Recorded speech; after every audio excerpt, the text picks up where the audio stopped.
We have been on the road traveling in a ginormous RV since December of 2017. In that almost 7 years, we have traveled over 60,000 miles. We've stayed at over 250 locations, everything from state parks to Army Corps of Engineers, boondocking, of course, RV parks, resorts. So we got a little bit under our belt as far as experience in planning and navigating this giant RV. I mentioned very large RV a few times here, strictly because the size of your RV will dictate how you travel, where you can go, places you can stay, etc. But the tools that I'm going to show you that we use to plan for our RV will work for any RV out there. The core of our RV planning from day one has always been RV Trip Wizard by RV Life. We absolutely love that tool, and they are the sponsor of today's video, so thank you to RV Life for supporting our channel and sponsoring this video. I do have a lot to cover here, so let's jump right in. Per usual, there will be chapter markers down below in case you need to come back and revisit a section, skip ahead, whatever you want to use them for, they're down below in the timeline. The first tool in our arsenal of tools is basically a Google map, but it's not just your normal, navigate from here to there Google map. This is what Google calls My Maps. You can see here we have one that we call Master Map, where we plot a bunch of things. Anytime we get an idea, whether that idea comes from our own brains and seeing something maybe on TV, to you guys giving us a recommendation, or we see something online, whenever we get an idea of a place we want to see, an event we want to do, we throw it on our master map. That way later on when we go into planning mode to go somewhere, we already have some things to see and do in that area, hopefully. And you can see I've got this in several sort of sections. You can see over here on the left, we've got them broken down into camping, motorcycle rides, to visit in the future. And of course I can click on any of these and I can get information on what they are. These are personal invites. A lot of you send us emails or comments online and invite us to stay and boondock on your property if we're in the area. Whenever we get those, we put them on the map. We really kind of like this as a catch-all for things we want to see and do. You can see there's a lot we haven't done yet. The second tool I want to show you, of course, is also a free Google tool, and that is the Google Calendar. Now, I realize that putting your itinerary on a calendar is not revolutionary. It's not a new idea, but I think maybe how we use it you might find useful. The thing we like about the Google Calendar is, A, it synchronizes with our calendars on our Macs, and we can have multiple calendars. Calendars can have multiple layers or stacks. You can see here we've got calendars for travel and bookings and the time outline, cancellations, etc. The two that we're going to be concerned with are our travel and bookings and our time outlines and how we use those together. But any calendar should work for this as long as it has the ability to kind of stack and have different calendars on top of each other. I like that you can turn the calendars on and off, and that way I can disable all the stuff that's not related to booking when I'm actually working on our travel plan. Just like the Google My Map, we're going to be going back and forth and in and out of this tool as we plan. The reason I mention these ancillary tools before jumping into the cool stuff like RV Trip Wizard is because for our planning, we have found it much easier to plan our trips in large chunks in generalized locations before digging down into the details. And this is particularly helpful if you need to plan your trip backwards. And here's what I mean by that. We've run into this a few times in our travels. For this fictitious trip that we're going to plan here, we want to go see the fall colors in the Northeast, particularly like Maine and Vermont area. And if you've ever tried to plan leaf peeping, you know it's a very kind of windowed event. You've only got a few weeks in there where the leaves are going to be changing and it's going to be pretty, so you got to kind of time that. So in this example, we're going to plan that part first and work our way backwards and see how things line up. So with this fictitious trip to the Northeast, my first step is, what pins do we have over there? What have we pinned up there that we have slated that we want to see when we go back in that area here? So I can see that in Maine, we've got some pins dropped down here on the coastline, Booth Bay Harbor, Pemaquid Point, probably screwing that pronunciation up, Two Light State Park. So there are a few things here in southern Maine. If I go over here to Vermont, I can see I've only got one Ausable Chasm. Don't know what that is, but I bet it's pretty cool. So let me set the stage here for this particular plan. We're going to start our plan, our travel at Tuckasegee RV Resort in North Carolina. That's because that's where we are as I film this, and I want to show some GPS stuff at the end. Also, a little bit about our travel preferences. I mean, everybody has their own preferences on this. We don't like to travel more than 400 miles in a day. That's like our max. We prefer to be no more than 300, but we like 200 even better. 200, 250, we like short travel days. We're not in a hurry. And anytime you get in a hurry or you have long travel days, you're susceptible to fatigue, and we just don't like to go there. We also prefer to not have back-to-back travel days. We can do 2 in a row pretty easily. That's not usually a huge deal. It gives us an opportunity to stop and see some cool places that I'm going to show you. But we don't like to do more than 2 days in a row if we can help it. I've done a little bit of research already on the timelines we want to try to hit here, and that is we want to hit northern Vermont first and then southern Maine, hitting northern Vermont around mid-September and then going into Maine around early October. I don't know if I mentioned we also like to stay 2 weeks in each location. That gives us time, we work full time, so we need to take a few days and go see things and also work a lot. So 2 weeks has been good for us working full time from the road. All right, we've got our 2 weeks in each location blocked off on our calendar. They're in our time outline. You're going to see that as we go through booking, I'm going to actually book slots and move them into our bookings category or calendar, and it'll be easy to tell which part of our plans have had the blanks filled in by just simply looking at the colors here. So now what we want to do is hop over to our cool tool RV Trip Wizard. So I went ahead and created a new trip that we can fill in for our leaf peeping adventure. And when we go through this tool, RV Trip Wizard has a ton of features in it. And we use some, we don't use some. So as we go through this initially, I'm only going to show you the pieces of RV Trip Wizard that we use, and I'll circle back around and show you some things that I think are interesting that you might be able to use, but that we just don't. Now, when we first set up a new trip, it brings up this window. Very key in this because we want to see the routing on our planning tool here that we hopefully will see in our GPS, and that is an RV safe routing. This is where you take into account the height of your RV, the length of your RV, the weight, whether or not you have propane for routing and driving here. I want to avoid ferries, highways, tolls are okay, tunnels are okay. I also want to avoid unpaved roads. And you can see there are a lot of things here. I'm going to get back into this driving radius here in a little bit, as well as expenses, but we're not going to worry about those for now. So we're on our map here, and again, our idea here is to just create a generalized area. A generalized path for us to route, and then we'll go back and fill in the details later. I know from our master map over here, we kind of want to be a little bit near Booth Bay Harbor. So let's put that on our trip here. Booth Bay Harbor, Maine, we'll pick that one. And I'm just going to add that to the trip. We don't have anything on there yet, so that is our first thing we're going to put on there. And we know we also want it to be near Ausable Chasm, so let's put that in. I'm going to add that to our trip. I'm going to save as a custom stop here. I also want to put Tuckasegee on here also. So I think we also want to hit Ausable Chasm first. So let's show entire trip here. And now we can see we've got the basics to start filling stuff in. And the main thing I wanted to check here was the distance between our site in Vermont and our site in Maine. Looks like it's about 355 miles, so that's within our 1 day limit, which means that our calendar here where we have them overlapping and going from one on 1 day to the other one on that same day, that overlap is fine. So our calendar and things are set for that. So now that we've got the start and end of our trip defined, we want to see some stuff on the way up there, right? So I'm not going to bore you with the details of putting this stuff on our map in RV Trip Wizard, but I'm using the same process of finding things that we're interested in and putting in, again, generalized pins just to give us a flow of actual driving. So now that we've got a general outline of the path that we're going to drive, I need to put this on our calendar and see if it's going to work out time-wise. And of course, I'm going to be doing that backwards, starting in the Northeast and working my way back to see if this whole thing works out time-wise.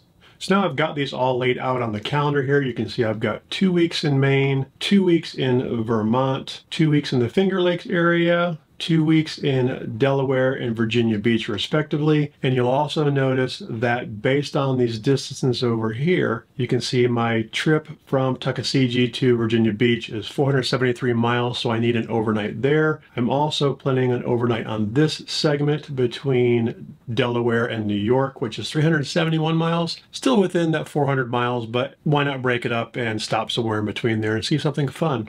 So based on this itinerary we've laid out here, again, this rough draft top level view, we would need to leave by August 3rd. No problem. That's in the future. I don't have to get a time machine, so we're good to go there.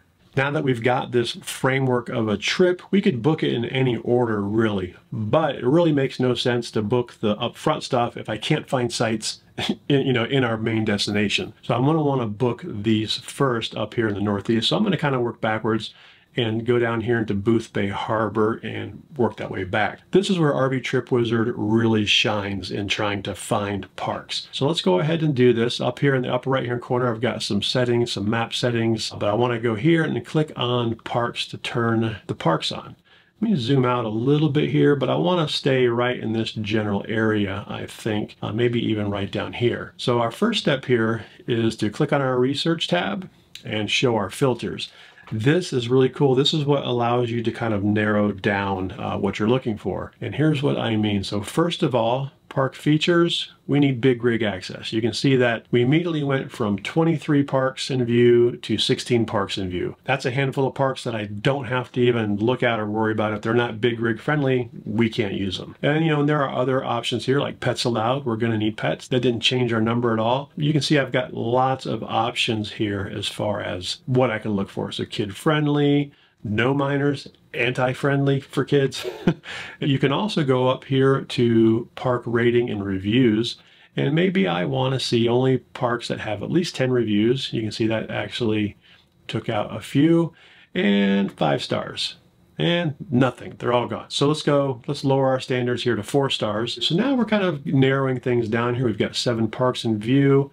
You can see I've got 2 here. Ooh, Craft Brewery Tavern and RV Resort. That looks cool. So when you're researching parks, of course, you've got all of these filters over here. But once you actually click on a park or just hover over it, you'll see I've got immediate indications whether we've got electrical hookups, 50 amp, we've got sewer, that's big rig friendly. But I can also go into the park details here and I can look at the features. I can see what others have reported for connectivity. I can see what kind of recreation stuff they have. I can see just about everything about it. I can also go through photos. These are all photos from actual users, so you can get an actual feel for what this place looks like. You can also go into the reviews here. These reviews are great. Whenever you're looking at an area and you're not sure, the reviews may all fill you in on some details. For instance, if you're looking at it and you think, wow, that entrance looks kind of tight, you can go in here and see if maybe somebody's commented on that. Now it'll show you the first few reviews, but you can also go to read more reviews. That'll take you over to the RV Life website where you can dig into the details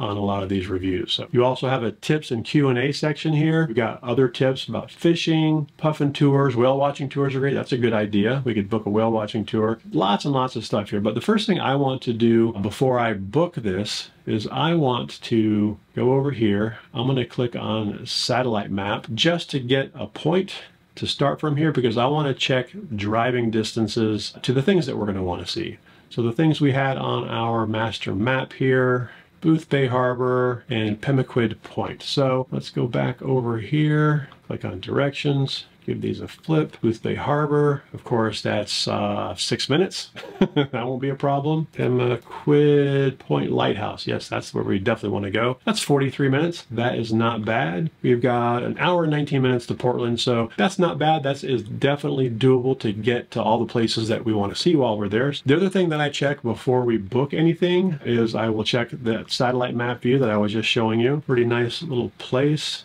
Things aren't too crowded. I can use Google Street View here and actually go down, take a look around. Now remember, these street views that you're looking at here are going to be older. Now this one says August of 2023, so that's not too old. Sometimes Street View will actually go into the parks and you can kind of look around them. That's pretty cool though. It's a brewery and a tavern. It's almost like a Harvest Host. So what we would do is we would go out to their website and RV Resort book now, and we can just book online. Now we're not really doing this, but the whole idea here is that we would book it and be good to go. So let's just hypothetically say that I did book this. I'm going to go in here, I'm going to add it to the trip, to the end of the trip down here, and these two are the same. This is our placeholder, this is our actual. So I'm going to delete our placeholder now, and now our trip is starting to take shape. We have an actual destination in Boothbay. Now, if I were to call there or go online and not find a booking, I would make a note on an actual sticky pad, and then I would just turn my parks back on here and just try some others, and I would just keep searching around until I actually got one with availability. Now that process can be a little bit tedious, but that just is what it is, right? At least you have this tool.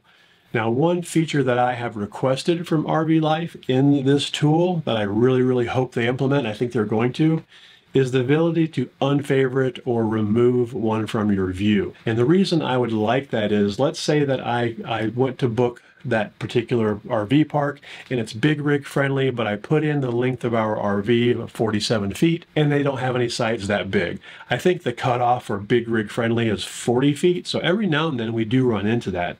And what I would like to be able to do is mark that as no-go forever. Just don't ever show me that one again. I've researched it and I know it won't work for us. And that could be for the rig size. It could be for whatever, reviews, whatever you want, unfavorite an item. I would also love to be able to temporarily unfavorite, like for like 30 days.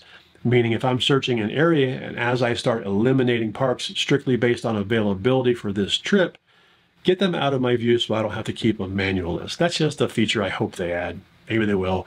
If you think that's a cool feature, reach out to RV Life and let them know. So in our fictitious scenario here, I've got Booth Bay Craft Brewery Tavern and RV Resort booked. So what I'm going to do now is I'm going to take the details of this. I'm going to go over to our calendar, and for our entry here for Maine, I'm going to put in the actual name of the park, put in the actual address, and I will move it to our travel/bookings. And down here, I will copy and paste our reservation details. So that way now our calendar entry has green, it's booked, this is where it is, these are the details, any notes they have as far as, you know, when you're driving in, do this or that, we put all that in that calendar entry so that the day of, it's on our calendar, we touch it, and we've got all of our booking details and any special notes right there. We just do this now for every site going back through our trip and fill in all the details. One other thing I do want to show you on here on our filters is park types. This is really handy, but you can actually search for specific types of parks. Like we love Corps of Engineers. We can do military fam camps now, commercial and private, national parks, Canadian national parks. You can really narrow down the type of place you want to stay, because quite honestly, RV parks get a little bit boring after a while, and it's really great to stay in state parks. But you get the idea here. You have lots of filter opportunities. You know, if we wanted full hookups, if we wanted to go based on recreation, let's say you've got a kid and you want to only show ones with playgrounds and rec rooms, trails nearby, all kinds of tools in here and filters that you can use to find the perfect place. Now that we have all of our major stays booked, or, you know, our actual main 2-week stays at RV parks and such are booked and filled in, they're in RV Trip Wizard, they're on the calendar, it is now time to fill in those couple of gaps where we've got 2 travel days and we need an overnight. Now for these overnights, our favorite thing by far is Harvest Host. Harvest Host is super, super cool. We've done tons of videos that have had Harvest Host locations. We've stayed at breweries, wineries, farms, even a missile silo once, and it's really awesome. So the first thing we want to take a look at here is our segment between Tuckasegee in North Carolina and Virginia Beach, Virginia. We want to book an overnight somewhere in the middle there. So Harvest Host has a pretty cool little route tool here. You can see I've mapped out a route between Tuckasegee and Virginia Beach, Virginia, just to get a feel for that path. So we need to, just like in Trip Wizard, filter down based on some criteria. Number one is our rig length, over 45 feet. You can see when we're at 20, 764 hosts. When we go to over 45 feet, that number drops significantly to 280. I'm also not interested in going 120 miles off of our path. I'm thinking more like 15. That takes us down to 25. I also want to look at our host types here. If I'm interested in a particular thing like a winery or brewery, I can do that here. I don't want to do Boondockers Welcome. Boondockers Welcome is people who are sharing their property, and those are great. Those are valid. We've done those before, but for this trip, and for most trips, we like to see attractions. We like to see a winery or a brewery or something along those lines. So to do that, we're down to 21 hosts now along our route. Let's narrow it down a little further here. Let's say 10 miles. Yeah, that's pretty good. We are down to a handful of hosts here. And I'm just going to kind of visually pick an area right in the middle here. kind of be the halfway point. And it looks like there's a farm right here, alpaca farm. There's a brewery, got a church, museum, another farm and brewery. There's all kinds of stuff here. So I'm thinking we probably want to do this brewery. The process of researching and booking a Harvest Host site at this point is really no different than we just went through, so I'm not going to go into the details. One thing I do in particular though with Harvest Host sites is I really pay attention to my Google Street View and Google Earth to get a really good feel for the property, the ingress and egress from the property, getting to the area where the RV is going to park, because those can vary a lot with, you know, all the different wineries and breweries and things out there. So I make sure I'm really comfortable with that before I book. After the booking, the process is also no different. I update our calendar, I pin it in RV Trip Wizard, and it's done. Now, if for some reason I couldn't find a Harvest Host, that happens sometimes, you know, between any two given points, you may not find a good Harvest Host around the center of your travel day where you want to stop. And if that's the case, we generally will just go back into RV Trip Wizard, look for an RV park. We'll select pull-through sites, 50 amp, and just pick some place that's right off the interstate. But we do prefer a Harvest Host if we can find one. At this point, our planning phase is done, and we don't go back into Trip Wizard until it's time to execute that plan, usually the day before travel. However, I do want to go back into the tool and show you some of those features that I skipped. As you might have noticed when I was planning, I just use the driving distances in the actual route, and then if I need to find a spot in between two, I just kind of eyeball it. However, RV Trip Wizard does have a distance feature that you can configure in your trip settings. That feature is over here in routing and driving down at the bottom, and it's called driving radius, and it has some settings for driving distance. You can put in a minimum, middle, and maximum distance that you prefer. Then you have a choice between either classic or advanced. Classic just uses straight distances as the crow flies and gives you 3 concentric rings on your map like this. Whereas the advanced mode uses actual driving distance and is a little more accurate, but looks a little squirrely. The second thing I want to show you are the budgeting features, and you can set these at the trip level for the whole trip as well as on individual stops. Let me show you. In the trip settings under expenses, you can see we can set an average camping fee per night, average meals, miscellaneous expenses, and average cost per gallon. This is at the trip level. That fuel setting will take into account the fuel economy from the RV info tab. Then at the stop level, all you really got to do is put in your number of nights, and it will automatically calculate your camping total based on that average you put at the trip level, or you can actually go in here and put the actual amount for that stay for more accuracy. So with this, you can see you can kind of plan at a high level and just get averages, or you can actually put your actual costs in every little bit of this, and it will budget out your entire trip, even down to meals and miscellaneous spending. You can also go a level deeper on your route planning, beyond just putting in actual parks and overnight stays, to a lot of points of interest that are built into the tool. You can see here, I can see fuel stations. These types up here, you'll notice enable different points of interest down here, so you can use these to kind of pre-select segments, or you can actually go down and pick the ones you like. For instance, we like Lowe's and TA. We could just show those if we want. So you can actually drop these on your plan and route to them just like you would an overnight stay. So for those of you who are using RV Trip Wizard and use some of these features to plan stops and stuff like that, I'm curious which of these features you use, budgeting, things like that. What do you use and what do you think of them? Lastly, let's talk about travel day execution and GPS and navigation options.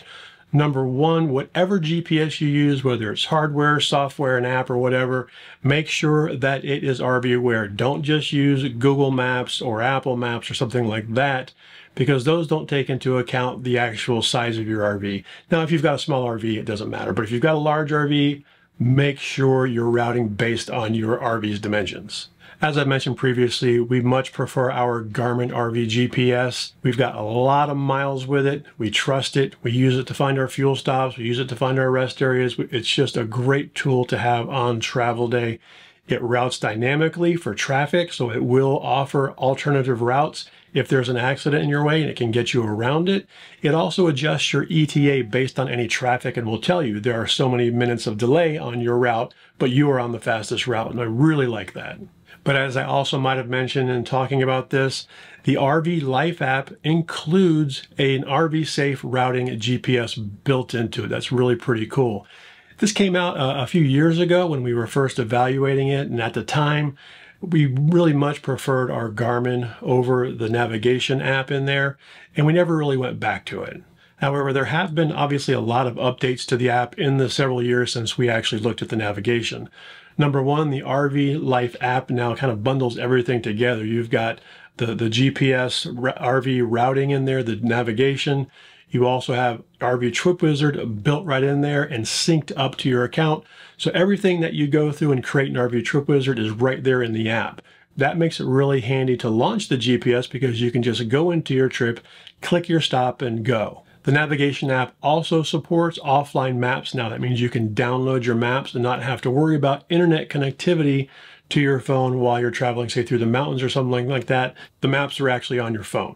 I also noticed when I was testing the app that when you fire up a navigation, it offers to map you based on the route you already have planned or dynamically route you. Now, this dynamic routing is just a point-to-point, meaning it's going to find the best route right then. It is not a, we notice an accident, we're going to reroute you, your ETA is going to be updated like we have with the Garmin. And that's one of the biggest drawbacks for me right now. However, they are working on adding those features. So once they do, we will definitely test those out. The bottom line is, while it doesn't have all of the features that our Garmin has, particularly with traffic and routing and dynamic like that, it does have a lot, and it does route you for an RV safe route, and it's free. I mean, that part is pretty cool. Let us know down in the comments if you use that RV Life navigation app and how you like it and any pros or cons you may have noticed. I'm really curious. Like I mentioned, once they get some of these new features in there, we are going to do them head-to-head, side-by-side, and test the Garmin versus the RV Life app and just see kind of how they do. Thank you so much for taking the time to watch this video. Please give it a thumbs up if you haven't already. Please subscribe if you haven't already so you don't miss our next video, and we'll see you next week.